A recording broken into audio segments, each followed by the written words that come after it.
안녕하세요. 프라우드 코리아입니다. 현재 우크라이나와 러시아 사이에 갈등이 장기화되면서 많은 피해가 발생하고 있습니다. 러시아군의 민간인 직접 타격 소식은 연일 보도되며 이제는 거의 기정사실화된 상황이며 이 과정에서 수많은 우크라이나인들이 고통을 호소하고 있습니다. 그렇지만 우크라이나 사람들이 자신의 나라와 영토, 민주주의를 포기하지 않고 계속해서 힘을 낼 수 있는 이유는 전 세계가 이들을 돕기 위해 노력하고 있기 때문입니다. 유럽과 미국은 직접적인 전쟁 참여는 하지 않고 있지만 다양한 루트로 우크라이나 사람들을 서포트하며 우크라이나 사람들이 러시아에 대항할 수 있도록 도와주고 있으며 우리나라를 포함한 세계 각국이 인도적인 지원을 이어나가며 그들의 희망의 불씨를 되살려주고 있습니다. 그러나 몇몇 국가들은 러시아에 의해 이렇게 누가 봐도 부당한 상황이 벌어졌음에도 우크라이나 편을 들지는 못할 망정 러시아 편을 들면서 이를 지켜보던 전 세계인들을 경악시켰는데요. 특히 사실상 또 하나의 러시아라고 해도 무방할 정도인 벨라루스뿐만 아니라 중국 또한 러시아 편에 서서 그들을 지지하는 듯한 모습을 보여주고 있기에 더욱 사람들이 경악하고 있습니다. 러시아와 함께 제2세계의 선두주자라고 할 수 있는 중국에서는 시진핑이 서방의 제재를 당하고 있는 러시아를 도울 방법을 모색하고 있다는 기사가 뜨는 등 직접적인 전쟁 참여는 원치 않지만 외적인 부분에서 경제 제재 회복을 도울 의사가 있음을 피력했죠. 그러나 또 한편으로는 유엔의 러시아 규탄 결의문에서 반대가 아닌 기권표를 던졌고 시진핑과 왕이 외교부 장관은 무력이 아닌 교섭과 대화를 통한 문제 해결을 도모해야 한다며 어느 정도 러시아와 선을 긋는 모습도 보였습니다. 이는 중국이 만약 러시아의 제재 회피를 도울 경우에 미국이 중국에도 예외 없이 대응할 것이라며 으름장을 놓았기 때문에 미중 무역 분쟁에서 상당히 곤란을 겪은 중국 입장에서는 공개석상에서의 입장 발표에 더욱 신중할 수밖에 없었기 때문이라는 해석이 많습니다. 이로 인해 중국이 주도하고 있는 아시아 인프라 투자은행의 경우 러시아와 벨라루스를 상대로 대출을 중단하겠다고 발표도 했죠. 그러나 실질적인 중국과 중국인의 태도는 분명하게도 러시아를 도울 의지로 보입니다. 최근 로이터 통신의 보도에 의하면 중국이 러시아에 군사적, 경제적 지원을 할 의향이 있다는 신호를 보냈다는 소식이 들려오고 있으며 이에 대해 주미 중국 대사관 류펑이 대변인은 그런 소식은 들어본 적 없다. 러시아 측은 자원이 충분해 중국 지원은 필요 없다고 발뺌하는 태도를 보였지만 사실상 몰래 도우려다가 들켰다는 해석이 많습니다. 또한 영국의 파이낸셜 타임즈는 미국이 북대서양조약기구 나토와 아시아 동맹국에 보낸 외교 전문의 밝은 복수의 당국자를 인용해 러시아가 중국의 지원을 요청한 구체적인 품목을 보도하기도 했죠. 지대공 미사일, 무인기, 정보 관련 장비, 장갑차, 보급차 등을 중국에 지원 요청했으며 장기 보관이 가능한 전투식량도 보내달라고 부탁했다고 합니다. 한편 중국 정부뿐만 아니라 중국 시민들의 행동도 전 세계 사람들의 눈살을 찌푸리게 하며 어이없는 행동의 연속이었는데요. 러시아가 우크라이나를 침공해 일주일 만에 2,000명이 넘는 민간인이 세상을 떠난 가운데서도 중국에서 러시아 상품을 전문적으로 판매하는 온라인 쇼핑몰이 칠러 중국인들 덕분에 인기를 끌고 있다고 합니다. 주중 러시아 대사관의 위임을 받은 중국 내 온라인 쇼핑몰 러시아 국가관에 따르면 러시아의 유명 과자 브랜드인 알룡카 초콜릿, 웨하스, 젤리, 티백, 찻잎, 땅콩 캔디, 과일잼, 생수, 와인, 세제 등이 모두 품절되는 일이 벌어졌죠. 거기다가 이 쇼핑몰의 팔로워는 100만 명을 넘어서며 하루 만에 20만 명씩 늘어나는 말도 안 되는 상황이 벌어지고 있다고 합니다. 이에 감명받은 러시아 상공회의소 주중 비즈니스 대사 세르게이 바이체프는 해당 쇼핑몰 메인 페이지에 올린 영상에서 어려운 시기에 중국 친구들이 러시아와 러시아 국가관을 지원해 주셔서 감사하다면서 이 깊은 정을 기억하면서 중국 친구들에게 이성적인 소비를 호소한다고 말했죠.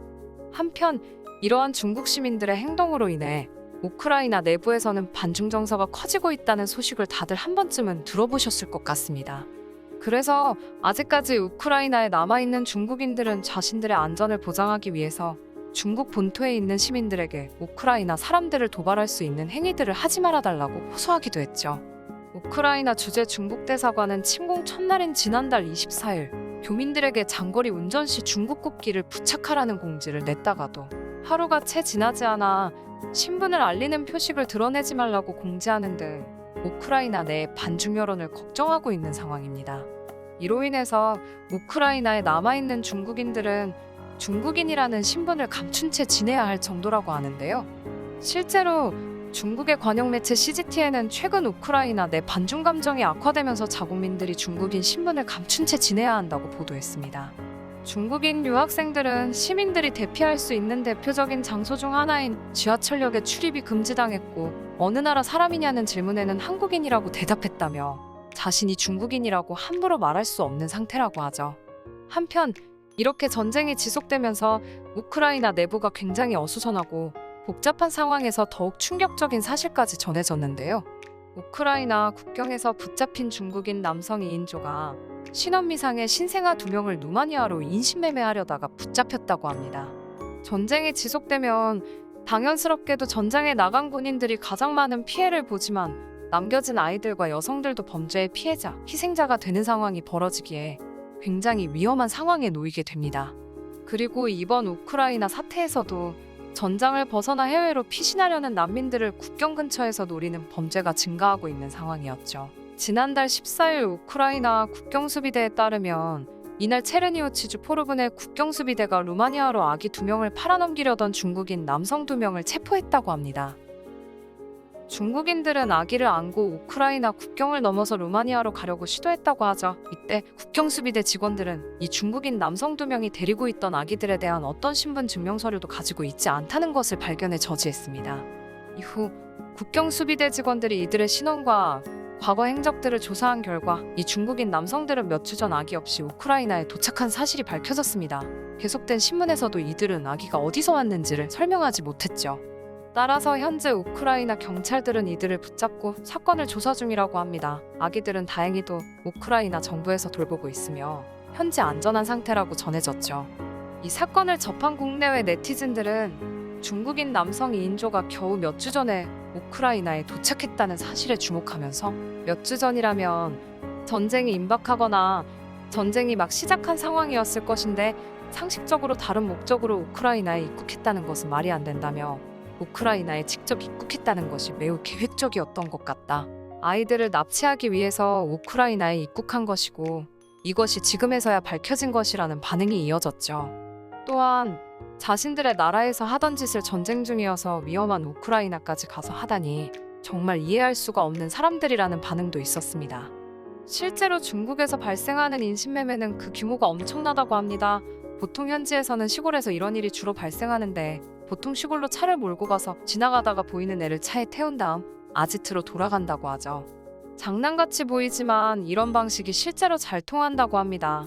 그리고 이렇게 들여온 아이들은 공안의 영향력이 비교적 약한 서남부 지역의 암시장에 팔아넘겨진다고 하죠.